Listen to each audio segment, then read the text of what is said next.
রবিউল আউয়ালে আমার নবী দুনিয়াতে আসলেন। এখন এই খুশি হইয়া আপনারা মিলাদুন নবীতে কি আমল করবেন? আমার নবীর থেকে কোনো আমল আছে কিনা আমরা যাচাই করে দেখব। যদি দেখি নবীর মধ্যে মিলাদুন নবী উপলক্ষে কোনো আমল নাই, তাহলে আমরা নজর করব সাহাবায়ে কেরামের ভেতরে আছেনি। সাহাবায়ে কেরাম যদি করেন তো আমরা চেষ্টা করব করার। যদি দেখি সাহাবায়ে কেরামের মধ্যে নাই, দেখব আমরা আমাদের মুরব্বী তাবেঈন, তাবে তাবেঈন এদের মধ্যে আসেনি, নজর করে দেখলাম না। সাহাবাদের কাছেও যাওয়া লাগবে না, তাবেঈনদের কাছেও যাওয়ার প্রয়োজন নাই। মিলাদুন নবী উপলক্ষে আমার নবীর একটা আমল আছে, আমার নবীর আমল। আমার নবী প্রতি সোমবার দিন রোজা রাখতেন, সপ্তাহের সোমবার। নবীকে সাহাবায়ে কেরাম জিজ্ঞাসা করলেন, ও নবী আপনি সোমবার দিন রোজা রাখেন কেন? নবী বললেন, আমি দুইটা কারণে সোমবার দিন রোজা রাখি। এক নাম্বার কারণ, আমি আল্লাহর পক্ষ থেকে যেদিন দুনিয়াতে আসছি আমার মিলাদ হয়েছিল সোমবার দিন।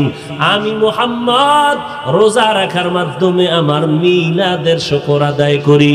দুই নাম্বার কারণ, আল্লাহ যেদিন কোরআন নাজিল করিয়া জিবরাইল আমিনকে আমার লগ্নে, ওই দিনটাও ছিল সোমবার। আমি রোজা রাখার মাধ্যমে কোরআন নাজিলের শুকর আদায় করি। আমার নবী মিলাদ উপলক্ষে রোজা রেখেছেন কি বার? আরো জোরে বলেন। সোমবার। বছরে একদিন?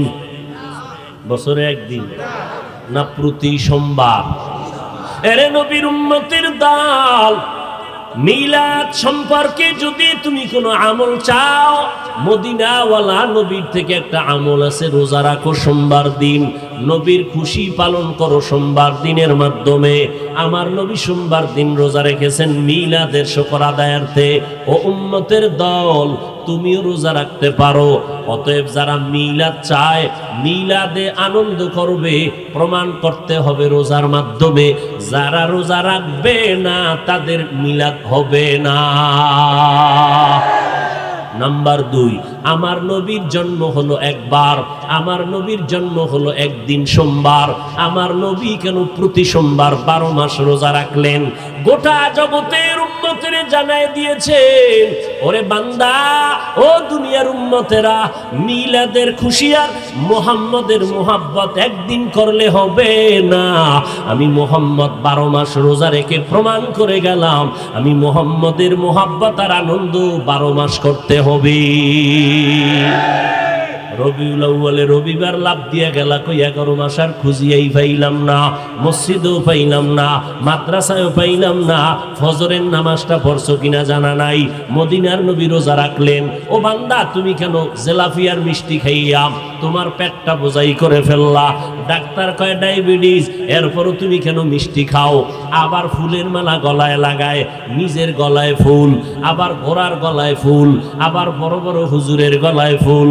এরে ভাইজান, ভালো করে বুঝেন, আমাদের সোনার বাংলাদেশে শেখ মুজিবুর রহমানের জন্মবার্ষিকী আওয়ামী লীগ ওয়ালারা পালন করেনি, বিএনপি ওয়ালারা জিয়াউর রহমান সাহেবের জন্মবার্ষিকী পালন করে।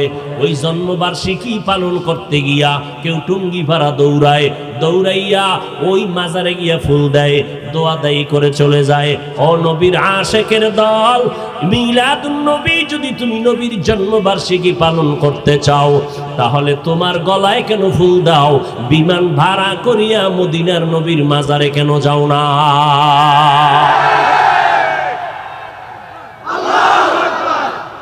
মদিনার নবীর মাজারে গিয়া তোমরা কেন ফুল দাও না? তোমার গলায় কেন ফুল লাগাও? ঘোড়ার গলায় কেন ফুল লাগাও? এরে নবীর উম্মতের দল, আমরা নবীর আশেক হতে চাই, নবীর তরিকা মতো মন গড়া আশেক হতে চাই না। আমার নবী রোজা রাখছেন, নবী সোমবার দিন রোজা রাখছেন, এতটুকুই না, আমার নবী প্রত্যেক সোমবার রোজা রাখছেন, আবার বৃহস্পতিবারও রোজা রেখেছেন। নবীজি, আপনি বৃহস্পতিবার রোজা রাখলেন কেন? নবী বলেন, বৃহস্পতিবার বান্দার আমল আরশে আজিমের মধ্যে চলে যায়। আমি নবী চাই আমার আমলটা যেন রোজার হালাতে আল্লাহর দরবারে পেশ হয়ে যায়। এরে নবীর উম্মতের দল, আল্লাহর নবী মক্কা নগরীতে আসলেন রবিউল আউয়ালে। কি নিয়ে আসলেন, আবার কি রেখে চলে গেলেন? আল্লাহ কয়, নবী যা নিয়ে আসছেন তা গ্রহণ করো, যা রেখে গেলেন এগুলো গ্রহণ করো, নিষেধ যা করছেন তার থেকে ফিরো।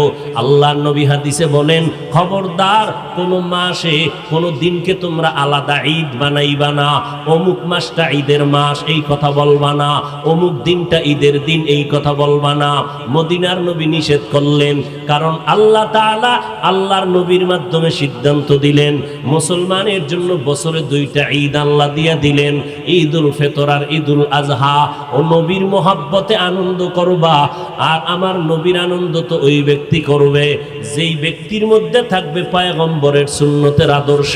ওই বান্দার আনন্দ হবে মিষ্টি খাওয়া না, ওই বান্দার আনন্দ হবে আমি জান্নাতি মেহমান, আমি সুন্নত অনুযায়ী চলবো। তো দুনিয়াতে আমাকে মানুষ সম্মান করে, এটাই তো আমার বড় আনন্দ। আমার টাকার গরমে মতলবের মানুষ আমারে সম্মান করে না, আমার বাবার পরিচয় আমারে সম্মান করে না, আমার টাকার কারণে, ক্ষমতার চেয়ারের কারণে এতগুলো মানুষ ঘাসের মধ্যে বইসা আমার কথা শুনে না। আমার সম্মানের পেছনে কারণ একমাত্র মদিনাওয়ালা নবীর আদর্শের কারণে আজ আমার এই সম্মান। এর থেকে আনন্দ আর কি হতে পারে রে ভাই? আর ফাইনাল আনন্দ হবে আমার নবীর সাথে যেদিন জান্নাতে ঢুকবো।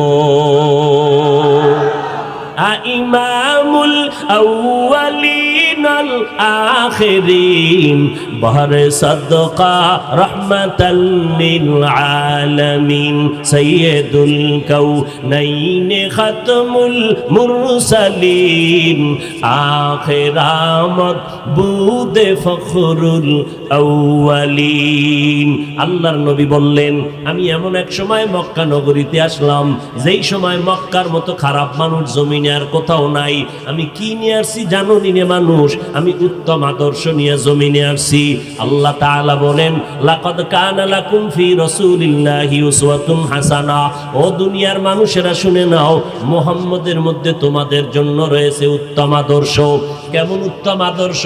মক্কার চূড়ান্ত চরিত্রহীন মানুষগুলো মুহাম্মদের আদর্শের মালা যেদিন গলায় লাগাইলো, এরা মক্কার মানুষ খারাপ থেকে এতটা ভালো হয়ে গেল, আল্লাহ জিব্রাইলের পাঠায় কয়, নবীরে জানায় দাও অমুক অমুক অমুক সাহাবার নামে আমি দুনিয়াতে জান্নাতের সার্টিফিকেট দিয়ে দিলাম।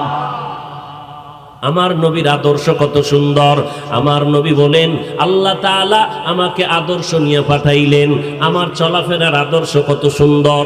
আল্লাহর নবীর মা হালিমাতুস সাদিয়া বলতেছেন, আমিনার গর্ভ থেকে যখন মুহাম্মদ আসলো, কয়েকদিন দুধ পান করাইয়া আমি হালিমার কাছে দিয়ে দিলেন। মুহাম্মদের নিয়া আমি হালিমা 2টা বছর দুগ্ধ পান করাইলাম। আমার একটা সন্তান ছিল আব্দুল্লাহ, শিশু বাচ্চা। মুহাম্মদ শিশু 2 বছর আমার দুগ্ধ পান করলো। কোনোদিন আমি চেষ্টা করে দেখলাম আমার দোনোটা দুধ থেকে মুহাম্মদ দুধ পান করবে কিনা, দেখলাম না, করে না। কোনো সময় আমি তারে 2টা দুধ দিতে পারি নাই, একটা দুধ থেকে সে সব সময় দুগ্ধ পান করত। কারণ শিশুবেলায় ইনসাফ কায়েম করে গেল আর জানায় দিয়ে গেল মানুষ, আমি আদর্শের নবী, আমার ভাইয়ের হক আমি নষ্ট করতে পারি না। আমার নবীর কত সুন্দর আদর্শ। আমার নবীর আদর্শ দেখে দেখে দুনিয়ার বেঈমানেরা কালেমা পড়ে মুসলমান হয়ে গেল। আল্লাহর নবী বলেন, আমি আবু বকরকে নিয়ে পথ দিয়ে চলতেছি, পাথরওয়ালা পথ, ডানে বামে পাহাড়। হঠাৎ চলতে চলতে ক্ষুধা, আমার তৃষ্ণা লাগলো, পেটে ক্ষুধা লাগছে, খানার জন্য কোনো কিছুই পেলাম না। হঠাৎ করে নজর করে দেখি এরকম একটা খালি ময়দান, চেটিয়াল ময়দানে এক রাখাল বকরির পাল নিয়ে দাঁড়ায় আছে। আমি নবী দাঁড়ায় গেলাম, রাখালও বলতেছে। হঠাৎ করে দেখলাম আব্দুল্লাহর সন্তান দাঁড়াইয়া আমাকে ইশারা করে বললেন, রাখাল একটু আমার কিনারায় দাঁড়াও। আমি দৌড়াইয়া আব্দুল্লাহর সন্তানের কিনারায় দাঁড়ায় গেলাম। আল্লাহর নবী ডাক দিয়ে কয়, ও রাখাল ভাই, আমাদের পেটে ক্ষুধা লাগছে, একটা বকরি দাও, ওখান থেকে একটু দুধ দহন করে দাও, আমরা দুগ্ধ পান করব। আমি রাখাল বললাম, এই বকরির পালের মালিক আমি না, এগুলো আমি মাত্র আমানতের সাথে রক্ষা করি রাখাল, আমার কোনো অনুমতি নাই, আমি অনুমতি ছাড়া মালিকের দুধ দিতে পারবো না। এবার আল্লাহর নবী রাহমাতুল্লিল আলামিন কেমন সুন্দর আদর্শ কায়েম করে বললেন, এরা খাল এমন একটা বকরি আমার সামনে এনে দাও, যেই বকরিটা দুধ দিবে দূরের কথা, দুধ দেওয়ার মতো কোনো কাইফিয়তি নাই, দুধ দেওয়ার কোনো সিস্টেমই নাই, এমন একটা বকরি এনে দাও। রাখাল বলে, মুহাম্মদের কথায় আমি দৌড়াই একটা বকরি এনে দিলাম, যেই বকরি মরণের আগ পর্যন্ত এক ফোঁটা দুধ কোনো দিন দিবে না।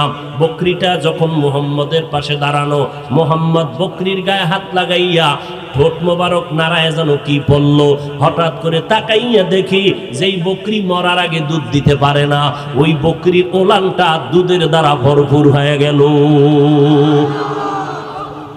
আল্লাহর নবীর দিকে তাকাইয়া দেখতেছি, নবী নিজ হাতে ওলান থেকে দুধ দহন করলেন, এরপরে পেট ভরে দুধ পান করলেন, আবু বকরকেও পান করালেন, এরপরে আমাকেও পান করালেন। রাখাল বলে, এরপরে আমি দেখলাম আবার বকরির গায়ে হাতটা লাগাইয়া ঠোঁট নাড়াইয়া কি যেন বললেন, নজর করে দেখলাম বকরিটা আগের মতো হয়ে গেল। মদিনার নবী বলেন, যাও রাখাল ভাই, বকরিটা পালের মধ্যে দিয়া দাও। আমি পালের মধ্যে দিয়া এমন জোরে একটা দৌড় দিয়া মুহাম্মদের কদমে লুটাইয়া পড়লাম, আর বললাম, আপনার আদর্শ আর অলৌকিক ঘটনা দেখে আমি বরদাস্ত করতে পারলাম না। এখনো বুঝি আমি শুনছি আপনি জমিনে আসছেন, আপনার হাতে কালেমা পড়ে 10 বছর বয়সের আলী কালেমা পড়েছে, আপনার হাতে আবু বকর কালেমা পড়েছে, মা খাদিজা কালেমা পড়েছে, আমি এখনো রাখাল কালেমা পড়তে পারি নাই। হাতটা বাড়াইয়া আমাকে আপনি এখনই কালেমা পড়ে মুসলমান বানায় দেন। নবী বলেন, এই রাখালকে চিনুনি? এই রাখাল আমার কলিজার টুকরা আব্দুল্লাহ ইবনে মাসউদ রাদিয়াল্লাহু তাআলা আনহু। মুফাসসিরিনে কেরাম, মুহাদ্দিসিনে কেরাম বলেন, আব্দুল্লাহ ইবনে মাসউদ এমন দামি একজন সাহাবী, আব্দুল্লাহ ইবনে মাসউদের চেহারার দিকে হঠাৎ করে যদি কেউ নজর করত, মনে হয় যেন মদিনাওয়ালা নবীর চেহারার মতো দেখা যায়। নবীর আদর্শ দিয়া অল্প টাইমে মক্কার মানুষগুলোকে তৈরি করে ফেললেন, কলবের পরিবর্তন হয়ে গেল। যারা নামাজ চিনে না, নামাজের আদর্শ দলল, পাগলের মতো হয়ে গেল। নবী বলেন, আমার হাতে কালেমা পড়ে মুসলমানরা মুসলমান হতে লাগলো মক্কার মানুষ। আমি মুহাম্মদ এমন আদর্শ কায়েম করলাম, মক্কার মানুষের মধ্যে দেখলাম এরা বড় ছোট সম্মান করে না, নারীদেরকে তুচ্ছ মনে করে তাড়ায় দেয়, বিধবা নারীদের মানে না, কন্যা সন্তান হইলে লজ্জায় মুখ দেখায় না, কন্যা সন্তান যদি হয় বাবায় সুযোগ পাইলে জ্যান্তভাবে মাটির মধ্যে দাফন করে দেয়। আমি মুহাম্মদ আইসা আলমার আদর্শ, আল্লাহর হুকুমে আমি আদর্শ বাস্তবায়ন করলাম। নারীদেরকে আর অবহেলার নজরে দেখা যাবে না। আমি মুহাম্মদের বয়স যখন 25 বছর হয়, আমি বিধবা নারী খাদিজা রাদিয়াল্লাহু আনহাকে 40 বছরের বয়সের নারী, 2 জন স্বামী বিদায়ের পরে আমি তৃতীয় স্বামী হিসাবে খাদিজাকে গ্রহণ করে নিলাম। ও দুনিয়ার মানুষ, এই খাদিজার গর্ভ থেকে সব সন্তান আমার আসছে, খাদিজার গর্ভ থেকে মাত্র একটা ছেলে আমার স্ত্রী মারিয়া কিবতিয়ার গর্ভ থেকে হইয়া আমার সব ছেলেগুলো অল্প বয়সে দুনিয়ার থেকে চলে গেল। আমার ছেলে সন্তান 3টা আর মেয়ে হইল 4টা কন্যা সন্তান, 3টা ছেলে সন্তান খাদিজার গর্ভ থেকে আসছে। এরে নবীর উম্মতের দল, খাদিজার গর্ভ থেকে আমার ছেলে যত আর ছিল, একটা ছেলেও দুনিয়াতে বেঁচে ছিল না। তৃতীয় আমার কন্যা সন্তান ছিল 4টা। আমার প্রথম সন্তান কন্যা জায়নাব, দ্বিতীয় সন্তান উম্মে কুলসুম, এরপরে রুকাইয়া, এরপরে আমার কনিষ্ঠ কন্যা সন্তান আমার কলিজার টুকরা ফাতেমা রাদিয়াল্লাহু আনহা। এই 4টা সন্তান, ছেলে 3টা আমার খাদিজার থেকে আসলো। মক্কার মানুষ দেখি আমারে সি সি করতেছে, আমি বুঝাইয়া দিলাম, তোমরা বিধবাদেরকে তুচ্ছ মনে করো, আর ইসলাম আর মুহাম্মদ আমার আল্লাহ নারীদের সম্মান কিয়ামত পর্যন্ত বাড়াইয়া দিয়েছে। মদিনার নবী বলেন, রে দুনিয়ার মানুষ, মক্কার মানুষ নারী পছন্দ করে না, কন্যাদেরকে পছন্দ করে না। আর আমি মুহাম্মদ একটা ছেলে পাই নাই, আমি 4 কন্যার বাবা। এই দুনিয়ার মানুষেরা যারা একটা কন্যা পাইছো, শুকর আদায় করো, তুমি একটা জান্নাতের মালিক। যারা 2টা কন্যার বাবা হয়েছ, তুমি 2টা জান্নাতের মালিক। যারা 3টা কন্যা সন্তানের বাবা হয়েছ, তুমি শুকর আদায় করো, তুমি 3টা জান্নাতের মালিক। বুঝেননি কিছু? এখন এই সমাজের ভেতরে একদল বাবা আছে কন্যা পছন্দ করে না, খালি ছেলে চায়। ছেলেটা কি আল্লাহর জন্য চাও না যৌতুক খাওয়ার জন্য চাও? ঠিক কইরা নেওয়ারে নিমুখ আরাম রসুলের দুশ্মনেরা। নারীদের এত সম্মান, তুমি ছেলে চেয়েছো, ওই ছেলে আসার পর হতে পারে তোমার ক্ষতি হয়ে যেত, কিন্তু আল্লাহর শুকর আদায় করো, যদি কন্যা পাও, হতে পারে ওই ছেলের থেকে 1000 গুণ বেশি উপকার হবে এই মেয়েটার মাধ্যমে। এই মেয়ের যেই জায়গায় বিয়ে দিবা, ওর জামাইয়ের দ্বারা তোমার উপকার হবে, যেই উপকার তোমার রক্তের ছেলের দ্বারা হতো না। এরকম জামাই নাই? এরে নবীর উম্মতের দল, খবরদার। তবে মেয়েটা জান্নাতের মালিক। 1 মেয়ে পাইছো, 1টা জান্নাত। 2 কন্যা পাইলা, 2টা জান্নাত। কখন যদি মেয়েটারে ইডেন কলেজে পাঠাও নাকি? মেয়েটারে যদি ইডেন কলেজে পাঠাও, না না, মেয়েটারে যদি মানুষের মতো মানুষ বানাইয়া ফাতেমার মতো আদর্শ নারী বানাও, খাদিজার মতো আদর্শ নারী বানাও।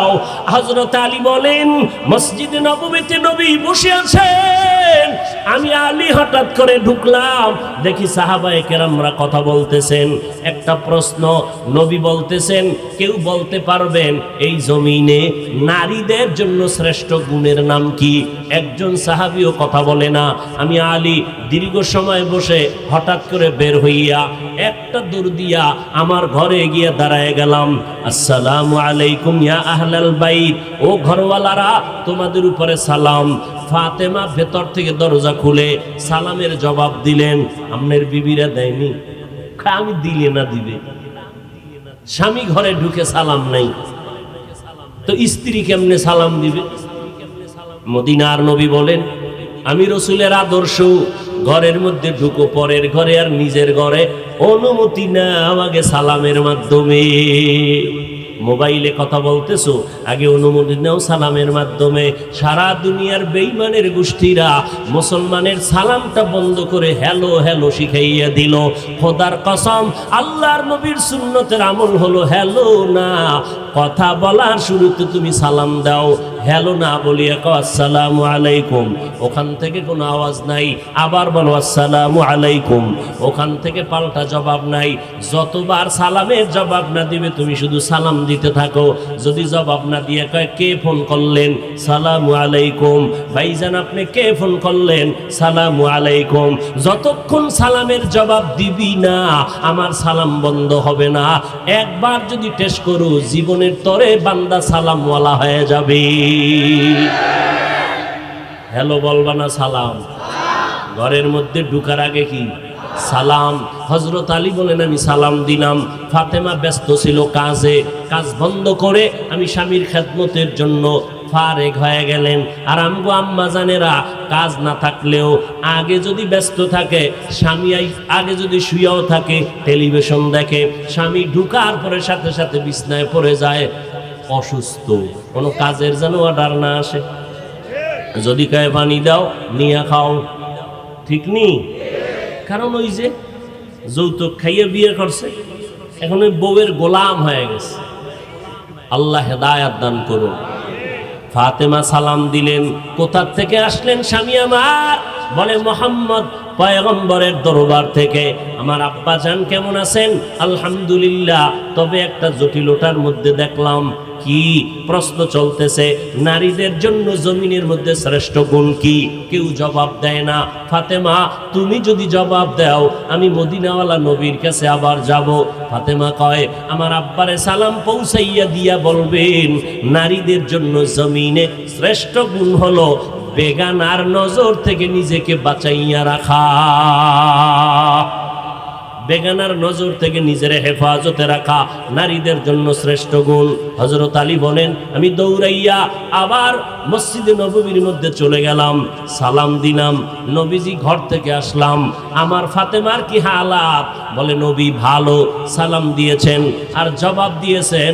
নবী প্রশ্নের জবাব পেলেন। কি জবাব? দুনিয়াতে নারীদের জন্য শ্রেষ্ঠ গুণ হলো বেগানার নজর থেকে নিজেরে বাঁচাইয়া রাখা।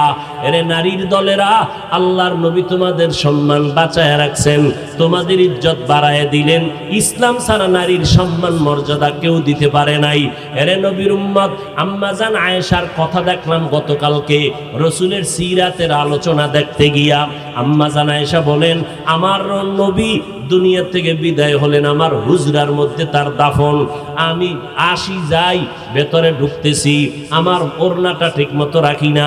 এরপরে যখন আমার আব্বাজানের লাশ, আব্বাজানের দাফন হলো আমার পয়গম্বরের পার্শ্বে, আমি আয়েশা ভেতরে ঢুকতেছি আসতেছি, কোনো বেপরোয়া, বেশি পেরেশানি নাই।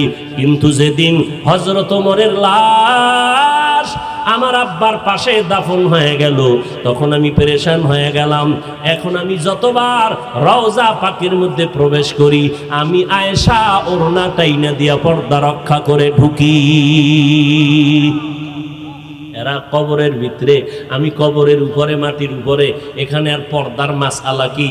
বলে এটা তাকওয়া, এটা আল্লাহর মোহাব্বত, এটা আল্লাহর ভয়। আল্লাহর মোহাব্বত যত বেশি পেতে চাও, তাকওয়ার বিকল্প নাই। हर के दारद खौफे हक दर दिल मदम जन्नतुल मावा देहद उरा मकाम। ভালো করে শুনেন, সেদিন হাদিসে দেখলাম রসুল বলেন, যেই ঘরের নারীরা মাথায় ওড়না রাখে না, মাথায় অনেক আছে না, ওখানে ভিন্ন কেউ নাই, আমি আছি। স্বামীর সামনে, ভাইয়ের সামনে, যাদের সাথে দেখা দেওয়া জায়েজ, এদের সামনে যেই মহিলারা ওড়না রাখে না মাথায়, আল্লাহর নবী কয় ওই ঘরের মধ্যে কখনো রিজিকে বরকত হয় না। ওই ঘরে কখনো রিজিকের বরকত হয় না। টাকা আসতেছে বেশি, লাভ কি? খাইয়ে লইয়া পেট ব্যথা।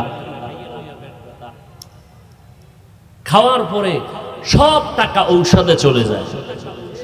রবিউল আউয়াল থেকে আমরা কি পাইলাম? রসুলের উত্তম আদর্শ ভেতরে নিয়ে নাও। ১৫০০ বছর পরে আজ আমরা রসুলের আদর্শ গ্রহণ করার কারণে সম্মানে আছি না অসম্মানে আছি? রসুল গ্যারান্টি দিয়ে গেলেন, দুইটা জিনিস ধরে রাখ, কোরআন আর সুন্নাত, কোনদিন তোমাদের বিপদ আসবে না। আজকে ১৫০০ বছর পর নবীর সুন্নতের টুপি দিলাম, দাড়ি লম্বা করলাম, নবীর তরিকায় পোশাক পরলাম, আলহামদুলিল্লাহ। এই নবীর আদর্শওয়ালাদের মতো জমিনে কেউ শান্তিতেও নাই, কেউ সম্মানেও নাই। আছে কেউ? বড় ডাক্তার সম্মানিত কেন? গিয়া দেখলাম গলায় পাগড়ি, ওই রোগী দেখতে দেখতে হঠাৎ করে বলে এখন আর দেখা যাবে না। কেন? আজান হয়ে গেছে, নামাজ পড়বো, তারপরে আবার দেখব। তাহলে রসুলের আদর্শ যার ভিতরে যতটুকু আছে, তার সম্মান আর শান্তি ততটুকু আছে। যার কাছে নবীর সুন্নত নাই, তার কাছে সম্মান নাই, তার কাছে ইজ্জত নাই, তার সম্মান ইজ্জত জমিনের মধ্যে নাই। এরে নবীর উম্মতের দল, পয়গম্বরের আদর্শের মালা গলায় লাগাও। এতক্ষণ বয়ান করিয়া একবারও বলি নাই তোমরা চরমনাই না গেলে গুনাহ হবে, তাবলিগে না গেলে গুনাহ হবে, কওমি মাদ্রাসায় না পড়লে গুনাহ হবে, একবারও বলি নাই। খবরদার, আমি আপনাদের পায়ে হাত রেখে বলবো, চরমনাই যাও না যাও সেটা তোমার বিষয়, তাবলিগে যাইবা কিনা সেটা তোমার বিষয়। গুনাহ হবে এই কথা বলার অধিকার কোনো মানুষের নাই। আমি একটাই বলবো, তাবলিগ বুঝি না, চরমনাই বুঝি না, বাহাদুরপুর, নানুপুর আর অন্য কোনো উজানির পীর বুঝি না। মদিনাওয়ালার আদর্শ মাথায় লাগাও, মদিনার নবীর আদর্শের টুপি লাগাও। বলে নবীর আদর্শের টুপি কোনটা? এই জমিনে উলামায়ে আহলে হকের টুপি যেইটা, এইটাই মদিনার টুপি। উলামায়ে আহলে হক। তবে সাবধান, উলামায়ে আহলে হক ধরতে গিয়া এই জমিনে একদল আছে উলামা নামের বাতিল, এদের কাছে ধরা খাইও না, তো দুনিয়াও বরবাদ, খাসারাত দুনিয়া ওয়াল আখিরা। যেই সমস্ত উলামা বড় বড় আলেম দাবি করিয়া বলে কোরআনের মধ্যে হাদিসের থেকেও বেশি জাল আছে, জাল। আবার এক আলেম বলে নবীরা অন্যায়কারী, আল্লাহ তাদের দিয়ে অন্যায় করাইছেন, অপরাধ করাইছেন। ভালো করে বুঝে নাও, এরাই হলো উলামায়ে আহলে বাতিল। বাতিল আছে না নাই? এই পরিমাণ বাতিল।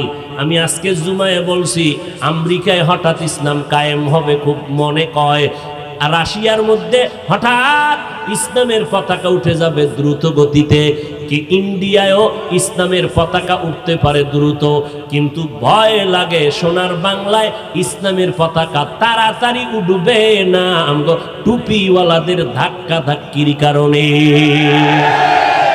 কারণ আমরা সবাই কাফের।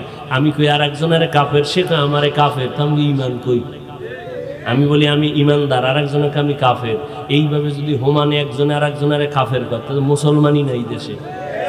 কি সরমনেওয়ালারা কাফের, দেওবন্দিওয়ালারা কাফের, তাবলিগওয়ালারা খালি কাফের আর কাফের, তো ইমান কই? যারে তোমরা ইমানদার কাও, এর দাড়ি নাই, টুপি নাই, বউ পর্দা করে না, মাইয়া বলা পর্দা করে না, গাঞ্জা খায়, মদ খায়, সুদের টাকায় ব্যবসা করে, সুদের টাকায় বক্তা সাহেব হজে যায়। সুদের টাকায় কই যায়? হজে যায়। সুদের টাকায় মাদ্রাসা, সুদের টাকায় মসজিদ। হারাম হারাম, সুদের টাকা এগুলো দান করাও হারাম, নেওয়াও হারাম, জেনে শুনে। ভাইরা আমার, তাহলে এই যদি হয় আমাদের প্রতিহিংসার অবস্থা, আমরা যা বললাম ঈমান বাঁচাবার স্বার্থে যতটুকু প্রয়োজন ততটুকু বলি। কারণ কেউ যদি বলে কোরআনে জাল আছে, এই কথা বললে ঈমান থাকে। কেউ যদি বলে নবীরা অন্যায়কারী, ঈমান থাকে। তাহলে যদি কোনো আলেম বলে, সে আলেম হক না বাতিল, তাহলে এটা উম্মতকে বলতে হবে। ঈমান বাঁচাবার জন্য, আমরা কাউকে আঘাত করার জন্য বলি না। লাকাদ কানা লাকুম ফি রাসূলিল্লাহি উসওয়াতুন হাসানা, নবীর আদর্শের মালা গলায় লাগাও। ও নবীর উম্মতেরা, উলামায়ে আহলে হক, যাদের বয়ানে মানুষের আমল ভালো হয়, দাড়ি বিহীনওয়ালা দাড়িওয়ালা হয়, পর্দা বিহীনওয়ালা পর্দাওয়ালা হয়, নবীর সুন্নতের আমলওয়ালা হয়, এদের মাধ্যমে তুমি আমলওয়ালা হয়ে যাও। এই রবিউল আউয়ালে নবীর আদর্শের শিক্ষা নিয়ে আমল শুরু করে দাও। পেছনে যত অন্যায় করেছো তওবা করো, আল্লাহকে বলো হে মালিক, নবীর সুন্নত জবাই করেছি, আজকে থেকে তওবা করে নিলাম, আর নামাজ ছাড়বো না, নবীর আদর্শের পর্দা লঙ্ঘন করব না, নবীর আদর্শের পোশাকের বাইরে পরব না, মা বাবার সাথে বেয়াদবি করব না, উলামায়ে কেরামের বিরুদ্ধে গিয়া গুনাহগার হব না, দেশ ও জাতির বিরুদ্ধে ষড়যন্ত্র করব না, নবীর তরিকায় মা বাবার দোয়া নিয়া, উলামায়ে কেরামের পরামর্শ নিয়ে জীবনটা চালাবো, নবীর তরিকায় 5 বেলার নামাজ পড়ব, দাড়িটা লম্বা করব। পয়গম্বর বলেন খালিফুল মুশরিকিন ওয়াফিরুল লিহা ওয়া আহফুশ শাওয়ারিব, মুশরিকদের বিপরীত লাইনে চলো। মুশরিকরা দাড়ি কাটে, তোমরা দাড়ি লম্বা করো, দাড়ি লম্বা করো, মুসখাটো করো। এরে নবীর উম্মতের দল, আজকে নবীর আদর্শ উম্মতেরা বয়ান করে করে তোমাদের বলতেছি, মদিনার নবীর আদর্শের সাথে সম্পর্ক জোড়াইয়া যদি না দাও, তোমার পরিণাম ফল কি হবে? ক্বালান নবিয়্যু সাল্লাল্লাহু আলাইহি ওয়া আলিহি ওয়া সাল্লাম, মান তাশাব্বাহা বিকওমিন ফাহুয়া মিনহুম। ওরে আল্লাহর বান্দারা, যেই সম্প্রদায়ের সাথে সম্পর্ক থাকবে তার সাথে তার হাসর হবে। যাদের সম্পর্ক মনের টান দুনিয়ার বেদিনদের সাথে, তাদের হাসর বেদিনের সাথে। আর যাদের অন্তরের মহব্বত আর আমলের টান মদিনাওয়ালার আদর্শের সাথে, কিয়ামতের দিন এরা নবীর সাথে জান্নাতে যাবে।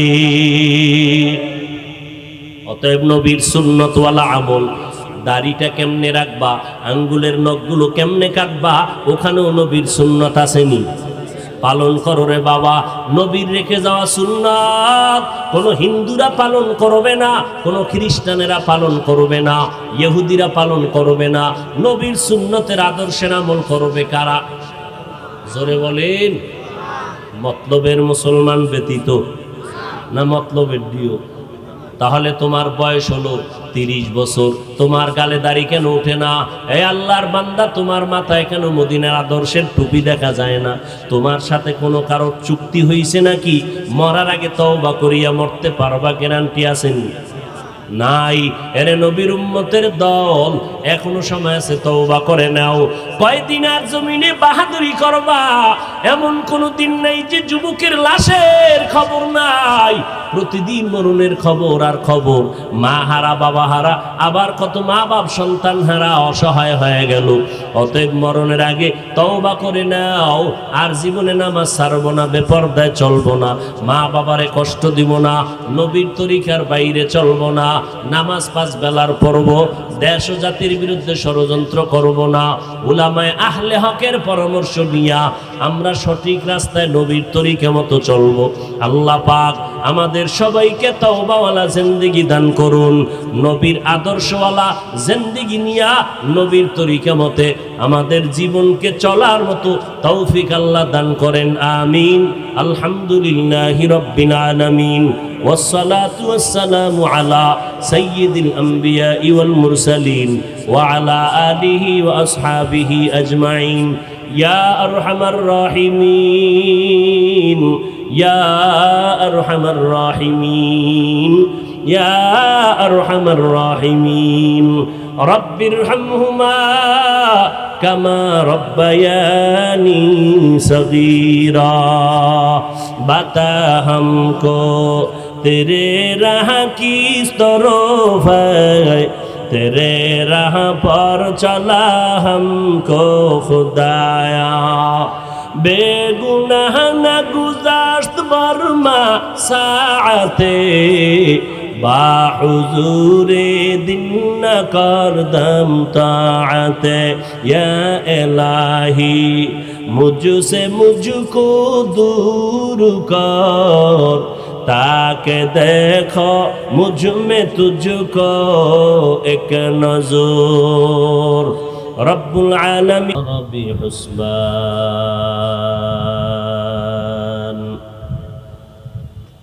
والنجم والشجر يسجدان وفضل زمانا على زمان كما فضل مكانا على مكان وإنسانا على إنسان. ونشهد أن لا إله إلا الله وحده لا شريك له، لا ضد له ولا ند له ولا مثل له. ونشهد أن سيدنا وسندنا وحبيبنا وحبيب ربنا وطبيب قلوبنا ومولانا محمدا عبده ورسوله الذي أرسله بالحق بشيرا ونذيرا وداعيا إلى الله بإذنه وسراجا منيرا. اللهم صل على محمد النبي الأمي وعلى آله وسلم تسليما. وبعد فأعوذ بالله من الشيطان الرجيم. بسم الله الرحمن الرحيم.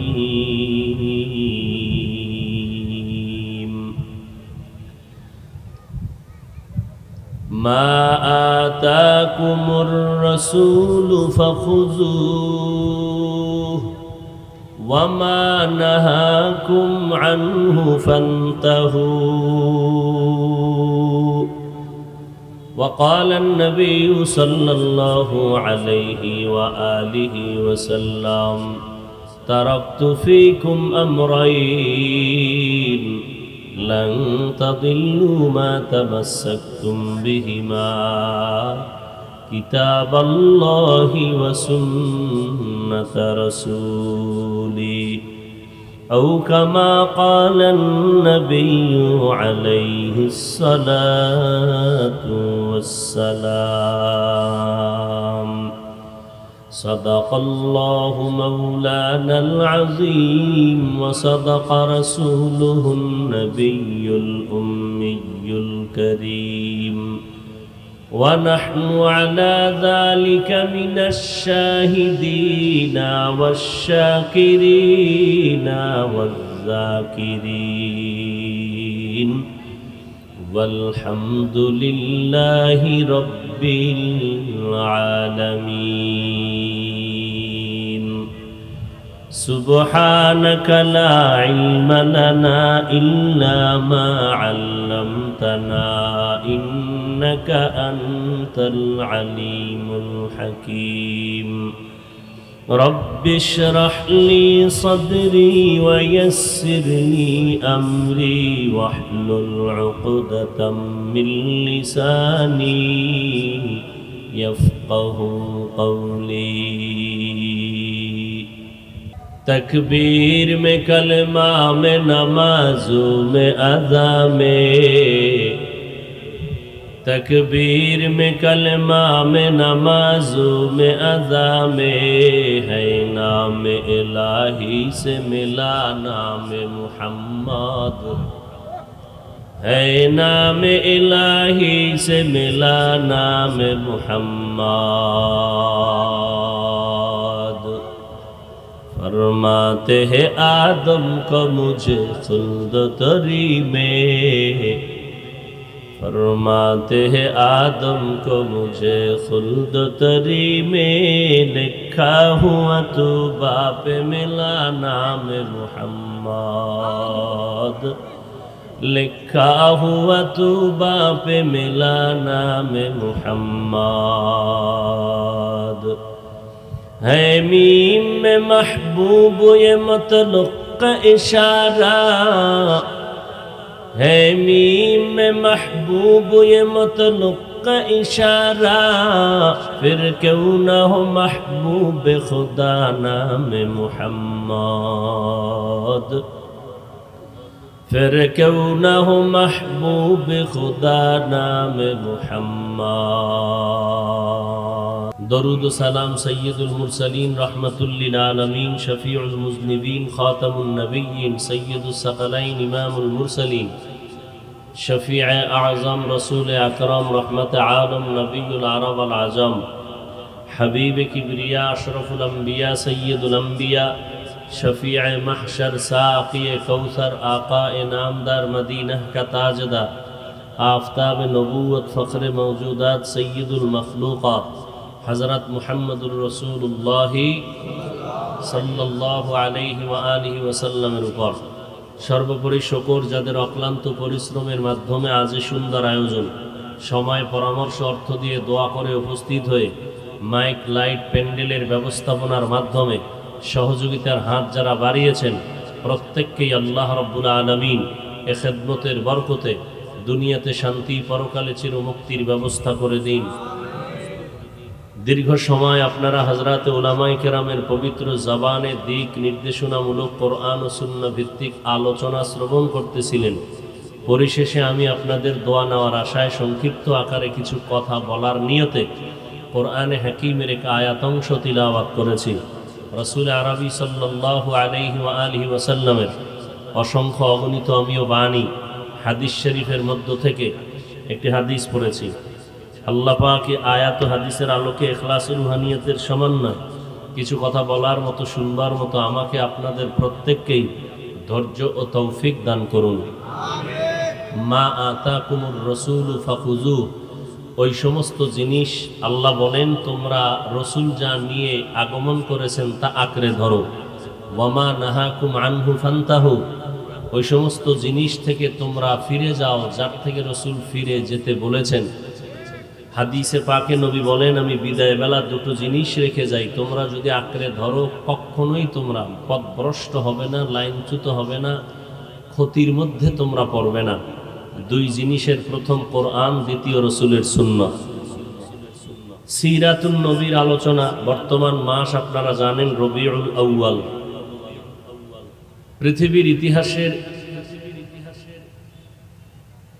কোন এক বছরের কোন এক রবিউল আউয়ালে আল্লাহর রাসূল পৃথিবীতে আগমন করেছিলেন এবং ভিন্ন একটি হিজরির রবিউল আউয়ালে আবার রাসূল বিদায় নিয়েছেন।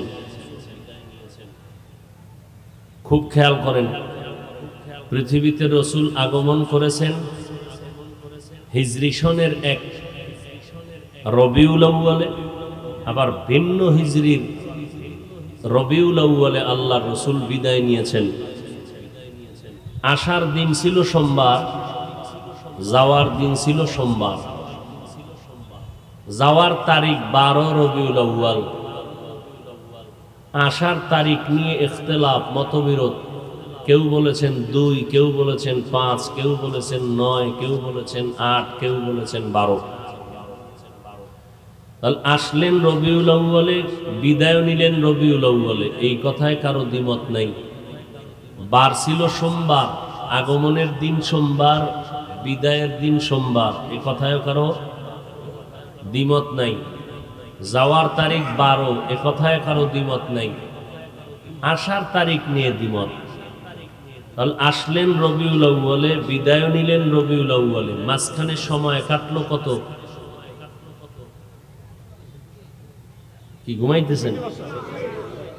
নবী আসছেন কোন মাসে? বিদায় নিছেন কোন মাসে? মাঝখানে সময় কত? 63 বছর। যাওয়ার তারিখ নিয়ে দ্বিমত নাই, আসার তারিখ নিয়ে দ্বিমত কেন? নবীর বিদায়ের তারিখ নিয়ে দ্বিমত নাই, সবাই একমত 12 রবিউল আউয়াল। মোবাইলগুলো বন্ধ করবি না। অনর্থক ছবি তোলা হারাম। যদি জিজ্ঞেস করি ছবি তুলো কেন, এমনি কবিরা গুনাহ, 7000 বছর জাহান্নাম। আর এই আকাম যদি করো বরকতের মজলিসে, তো কত গজব আসবে।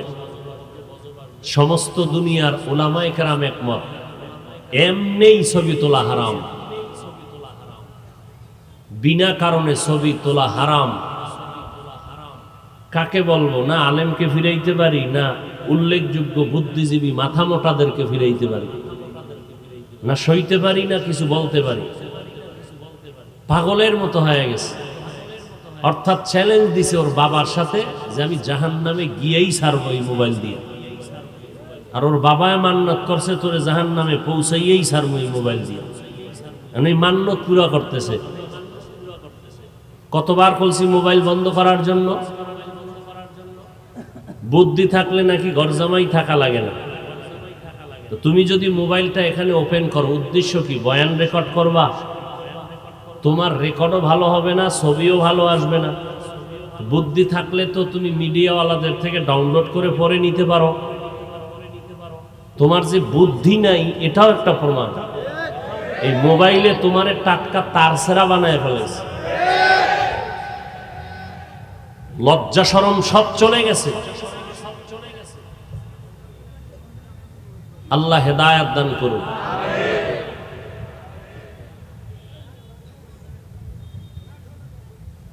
কি বলতেছিলাম?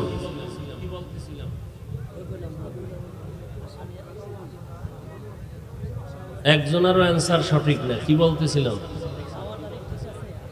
আসার তারিখ নিয়ে দ্বিমত কেন? যাওয়ার তারিখ নিয়ে দ্বিমত নাই কেন? আসার তারিখ নিয়ে দ্বিমত হলো কারণ এমন একটা সময় রাসূল আসছিলেন দুনিয়াতে, যেই সময় মক্কার মানুষ চূড়ান্ত বদমাশ, চরিত্রহীন। ওরা নবী চিনবে দূরের কথা, ওই দিকে তাদের কোনো চিন্তাই নাই। এত বর্বর জাহেল, নারী পুরুষ উলঙ্গ হয়ে বাইতুল্লাহ তাওয়াফ করে, ভেতরে 360টা মূর্তি লাগানো, এরপরে অবাধে যুবক যুবতী যৌবনের আদান প্রদান করে।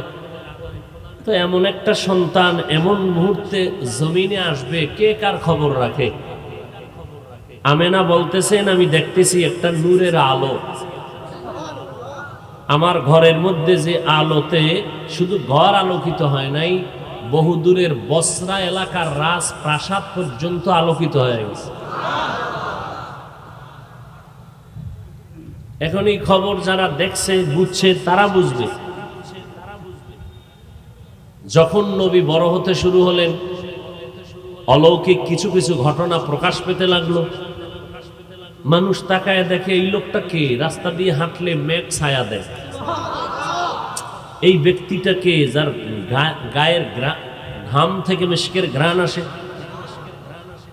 এই ব্যক্তিটা কে? যে কদম দিলে ও জায়গার থেকে মিশকের ঘ্রাণ। তখন মানুষের চোখ কান খুলতে শুরু করলো। এক পর্যায়ে যখন আত্মবিশ্বাস জন্মাইল, তখন বলল যে লোকটা তাহলে অলৌকিক মানুষ, তাহলে তার ইতিহাস একটু লিখে রাখা দরকার। দীর্ঘ অনেক বছর পরে লেখতে গিয়া কেউ বলছে কয় তারিখ আর ছিল মনে নেই, তো কেউ লিখতে গিয়া লেখছে 12, কেউ লেখছে 2, কেউ লেখছে 5, কেউ লেখছে 8, কেউ লেখছে 9। কিন্তু যাওয়ার তারিখ নিয়ে দ্বিমত থাকারই কথা না, কারণ বিশ্ব নবীর আগমন মানে বিশ্বের মরণ। আসমান কাঁদে, জমিন কাঁদে, সাহাবায়ে কেরাম কাঁদে, ওমর তরবারি নিয়ে খাড়ায় কয়, যে কবি নবী নাই কল্লা ফালায় নু।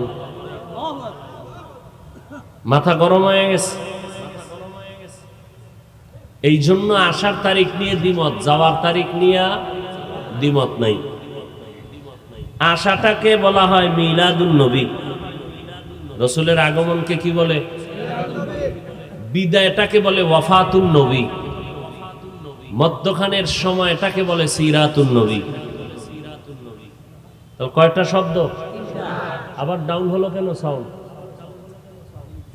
কয়টা শব্দ? আশাটাকে কি বলে? বিদায়কে ওয়াফাতুন নবী। মধ্যখানের সময় 3 শব্দ আমার রসুলের শানের শব্দ।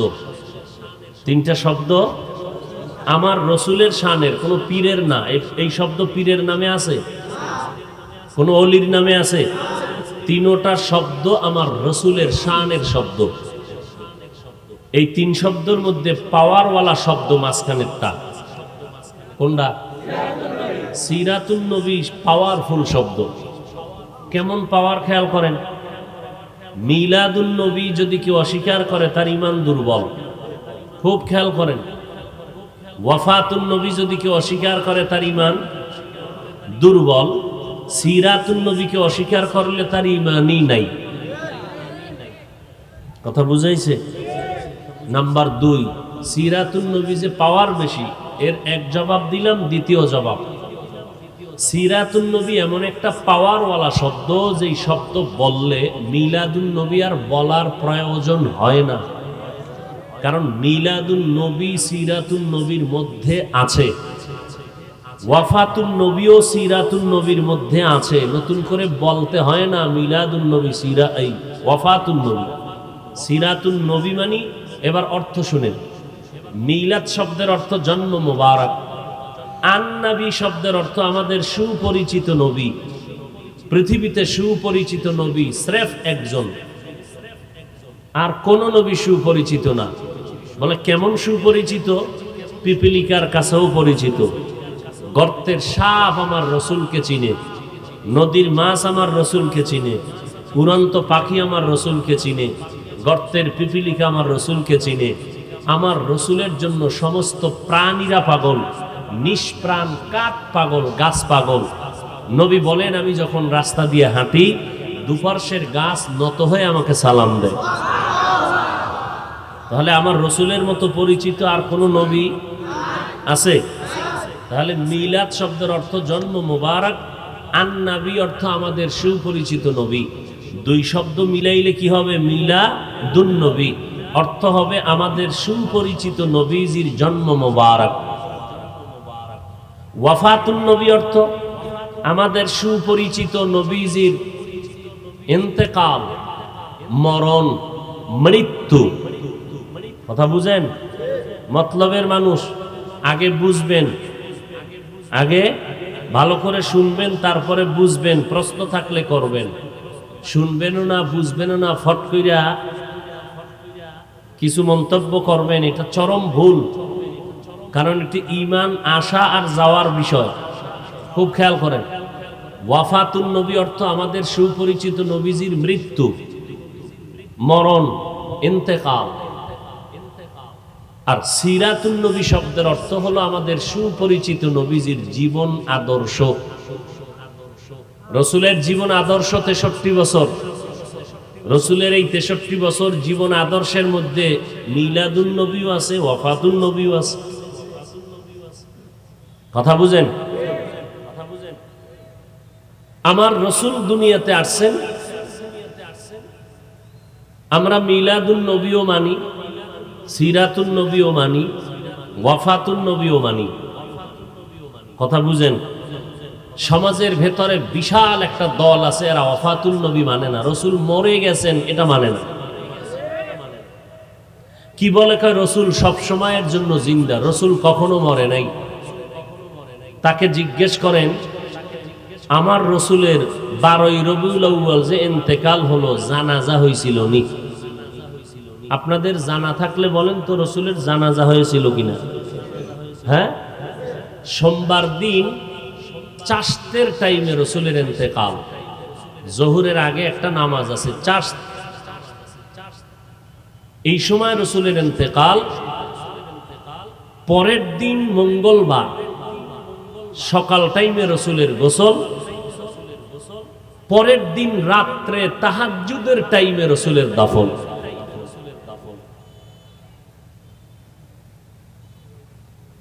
এই সাহাবায়ে কেরাম লাইন দিয়া জানাজা পড়তেছেন, কোনো ইমাম নাই। এবার আপনারা বলেন সরল মনে, জিন্দা ব্যক্তির জানাজা হয়? জোরে বলেন। এবার দলিল নেন কোরআন থেকে।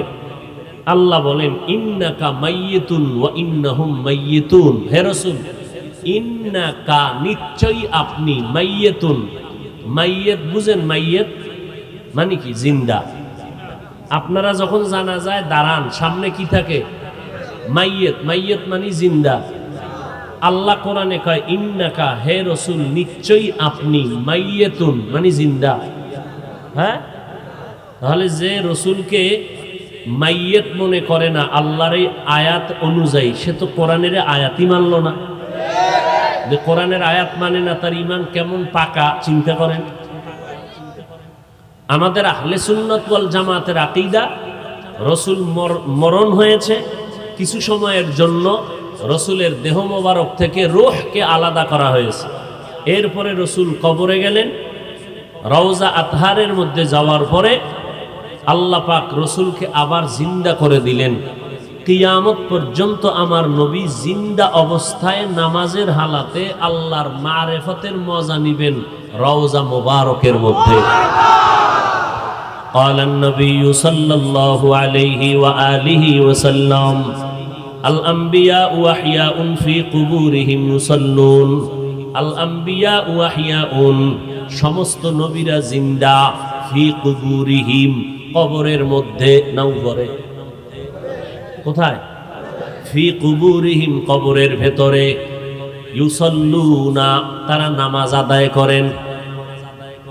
এখন একদল কয় নবীরে জিন্দা মানি না, ফিতনার কোন দিকে যাবেন? একদল কয় মরণ মানি না, আর একদল কয় জিন্দা মানি না। এত ফিতনা হইলে জবাব দিব কখন?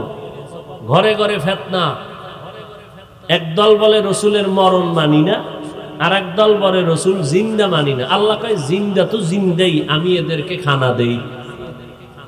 আল্লাহ বলেন আমি এদেরকে কবরের মধ্যে খানা দেই। কোরআনের আয়াত, বাল আহিয়াউন, এরা জিন্দা, আমি আল্লাহ এদেরকে ইউরজাকুন, রিজিক দান করি কবরের ভেতর। যারা জিন্দা মানে না এরা আমাকে কয় রসুল যদি কবরে জিন্দা হয়, খায়নি? খায়। কি খায়? রুটি না ভাত? যদি রুটি ভাত খায়, প্লেট পায় কই, গেলাস পায় কই? এমন তার সেরা কেমন ফিডা দরকার। এরা আবার দাবি করে আমরা হাদিস মানি, আমরা রসুলের আশেক। যারা রসুলকে জিন্দা মানে না এরা ভণ্ড, যারা রসুলের মরণ হয়েছে মানে না তারাও ভণ্ড। কোন সন্দেহ? আহলে সুন্নাত ওয়াল জামাতের আকীদা রসুলের 63 বছরের পরে মরণ হয়েছে, কবরে যাওয়ার পরে আল্লাহ জিন্দা করেছেন, কিয়ামত পর্যন্ত সমস্ত নবীরা কবরে জিন্দা। কি একমত সবাই? আল্লাহ বুঝার তৌফিক দান করেন। আল্লাহর নবী কবরের মধ্যে আছেন রওজা মুবারকে, কিয়ামত পর্যন্ত জিন্দা থাকবেন। দেহের সাথে রূহ আছে, যদি দেহের থেকে রূহ আলাদা হয় তাহলে এটা কি জিন্দা? কি আপনার যখন দেহ থেকে রূহ চলে যাবে তখন জিন্দা নি? এখন কেউ যদি বলেন জিন্দা নবীর আগমন, শুভেচ্ছা স্বাগতম, আগমনটা করলো কই? মতলবে? তাহলে কই করলো? প্রত্যেক রবিউল আউয়ালে রসুলের আগমন হয়, কি স্লোগান দেন? আল্লাহ বুঝার তৌফিক দান করুন। হায় হায়। এরপরে আবার শব্দ লাগাইছে ঈদ, ঈদে মিলাদুন নবী।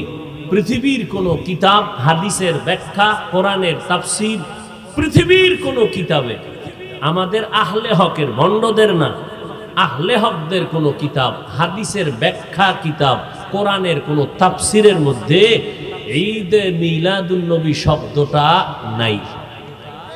দেখাইতে পারলে কেউরে লাগবে না, আমি একাই যথেষ্ট এই বাংলাদেশের সাইজ করার জন্য। আমারে লাইন করো, যদি দেখাও আমি মিলাদুন নবীর ঈদ করব। মিলাদুন নবী মানি, যে মানবে না তার ঈমান দুর্বল। তবে মানার ব্যবধান কি? মিলাদুন নবী মানা এটা নফল, এটা কি নফলের পর্যায়ে, আর সিরাতুন নবী মানা ফরজ। কেমনে শুনেন তার দলিল। সাহাবায়ে কেরামের বড় এক অংশ আম্মা জান আয়েশা রাদিয়াল্লাহু আনহার কাছে গেলেন, গিয়ে প্রশ্ন করলেন, রসুলের আদর্শের সবক দেন, বয়ান দেন।